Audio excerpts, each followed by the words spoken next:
Hi, it's Dawn again from Always in Stitches in Noblesville, Indiana. I'm so happy to be back. You cannot believe it. I've been gone. It feels like forever. But I'm back and feeling 100%. And since I've been gone, they still were ordering stuff.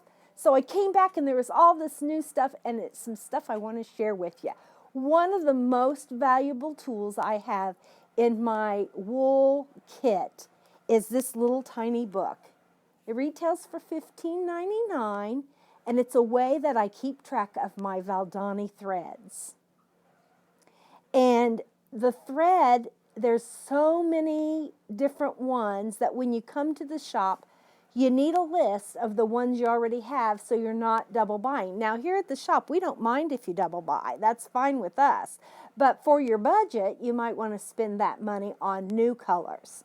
So as I open my little book up, there's a little place to write my name and my email address and my phone number, so if I lose it, somebody can get it back to me. And then it describes the thread. And it tells you all about the weight and the size. And then a little thing about Lisa Bonjean's needles, the perfect needle for your needlework. And here starts the list. And what I love about it is that it is in numerical order. And then the sizes. So if you have black in size 12, you can put a little check mark there. If you have it in size 8, if you have it in size 5, and if you have it in 3SF. I have no idea what that is. I've never seen 3SF. I will have to find out what that is. Obviously, it's a very thick thread.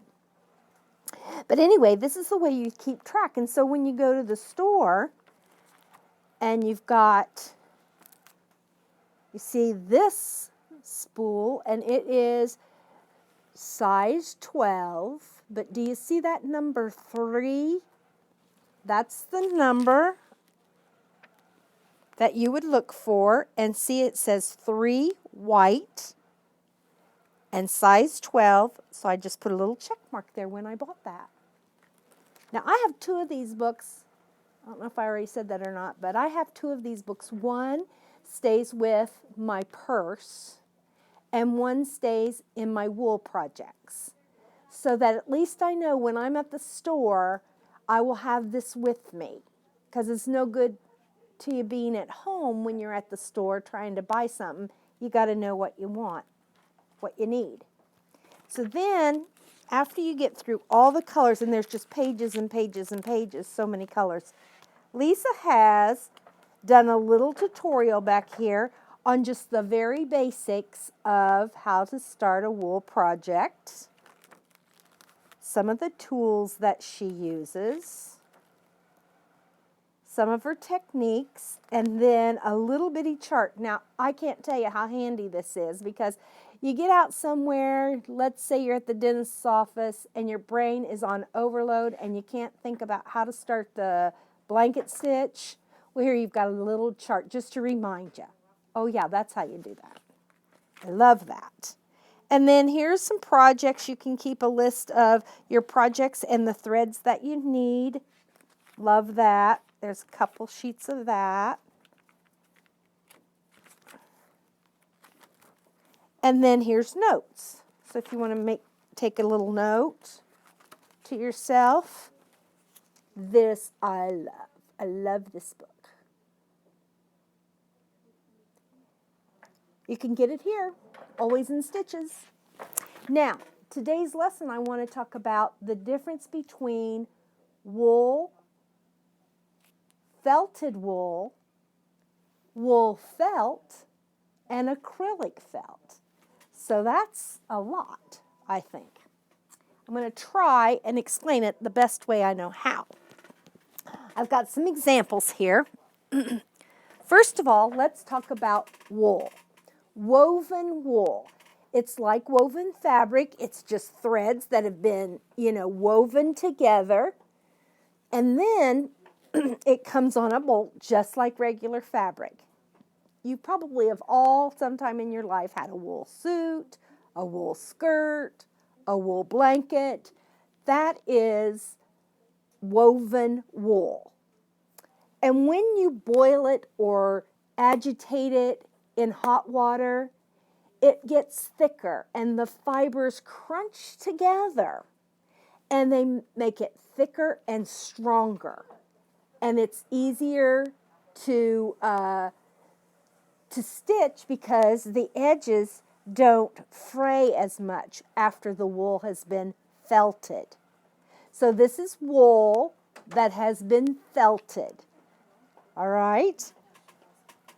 Can you see the weave? Can they see the weave, Peter? Mm-hmm.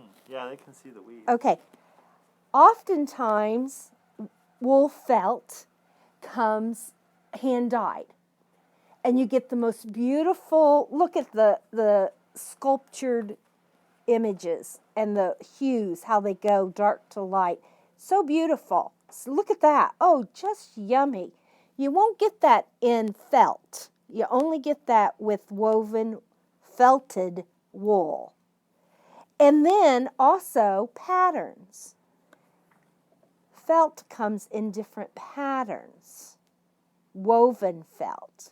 So it's not printed, it's woven into It the is structure. not printed, it is woven. And then this could have been white with black lines, and then it's been hand dyed. Okay? So that's why the price is a little bit more, okay, than just a felt. You pay for that hand felted, and the woven wool is more expensive. But you just get beautiful results. Like, I don't know if you can see that that's just like a little weave in there, and it's got a pattern. So lovely. See, so you can get so many more looks out of a piece of woven wool because you can weave different colored fibers together to make patterns. So these are just the solids that have been hand dyed, and then these are the patterned ones that have been hand dyed. So, and this is really what I prefer to work with whenever I'm making any of my designs or any of the things that you see behind me. Most of them have been done with the woven wool that's been felted. I hope that's clear as mud. Now let's talk about wool felt. Wool felt is a man-made fiber, okay? It takes the natural fiber of the wool.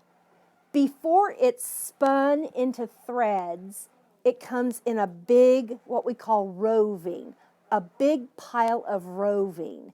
And it's just like cotton balls. You know how cotton balls are not woven, they're just loose, you can pull them apart. That's how roving is. It's wool that has just not been woven or twisted into a thread.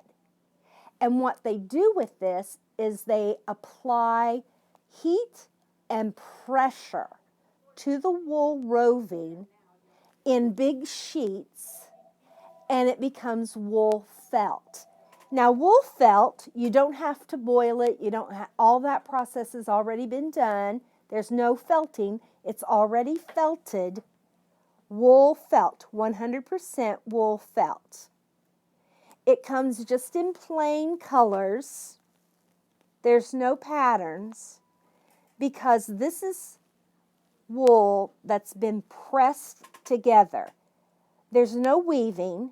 You can see it's just little bitty fibers that go every which way. But because the pressure is so heavy and the process is in such a way that the wool just comes out just like a piece of dough that you would put through the roller, like your noodles, you know what I'm saying? You roll it out. That's kind of how the process is for wool felt.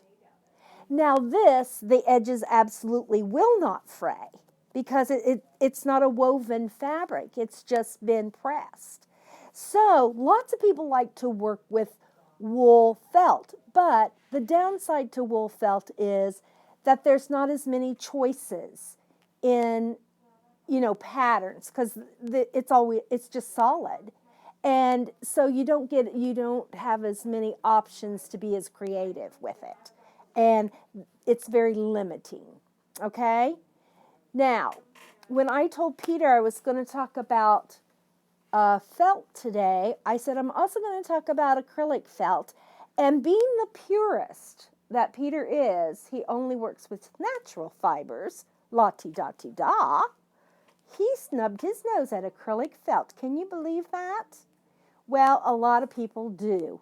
I don't know why. It's just as much fun to work with. It's very economical, very inexpensive to buy acrylic felt. Sorry. It's made the same way with the same pressure, the same water pressure, that sort of thing. Only the fibers that they use are an acrylic man-made fiber.